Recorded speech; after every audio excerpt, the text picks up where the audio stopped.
ನಾನು ಈಗ್ಲೇ ಬಂದೆ ಕೃಷ್ಟಿ. ಹಂಗಂತೇಳಿ ಮೋತಿ ಮತ್ತೆ ಅದರ ಮನೆ ಕಡೆಗೆ ಓಡಕ್ಕೆ ಶುರು ಮಾಡತ್ತೆ. ಅರೆ ನಿಲ್ಲು, ಎಲ್ಲ ಹೋಗ್ತಿದ್ಯಾ? ಅರೆ ಮೋತಿ ನಿಲ್ಲು. ಆ ಟಂಕಿ ಏನೋ ಪ್ಲಾನ್ ಮಾಡಿದಾನೆ, ನಾನು ಮುಟ್ಟೋದು ಲೇಟ್ ಆಗ್ತಿದ್ರೆ ಸಾಕು.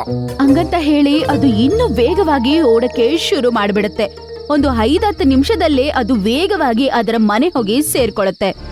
ಅದು ನೋಡತ್ತೆ, ಆನೆ, ಹೆತ್ತು ಮತ್ತೆ ಕುರಿ ಡಂಕಿ ಮುಂದೆ ನಿಂತಿರತ್ತೆ. ನೀವಿಲ್ಲಿ ಎಲ್ಲ ಬೇಗ ಹಾಳು ಮಾಡಿ ಹಾಕಿ ಮನೇನ ಅರ್ಧ ಲಗಡಿ ತೆಗಿರಿ. ಓನರ್ ನೋಡಿ ಮತ್ತೆ ಬೇಜಾರಾಗ್ತಾನೆ. ಮತ್ತೆ ಅವನು ಮೋತಿ ಮನೇಲಿಲ್ಲ ಅಂತ ಗೊತ್ತಾದ್ರೆ ಅವನು ತುಂಬಾ ಕೋಪ ಬರುತ್ತೆ. ಮೋತಿ ಮತ್ತೆ ಬಂದ ನಂತರ ಅವನಿಗೆ ಸರಿಯಾಗಿ ಕೊಡ್ತಾನೆ.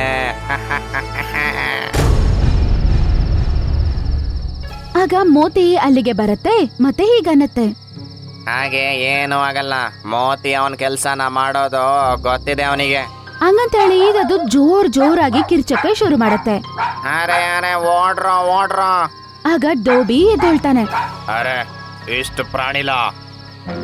ಅವನು ದೊಡ್ಡ ಕೋಲ್ ಎತ್ಕೊಂಡು ಆ ಜಂತುಗಳ ಹಿಂದೆ ಓಡಕ್ಕೆ ಶುರು ಮಾಡ್ತಾನೆ. ಆಮೇಲೆ 2 ಏಟು ಆನೆಗೆ ಬೀಳುತ್ತೆ. ಹೆತ್ತಿಗೆ 5 ಏಟು.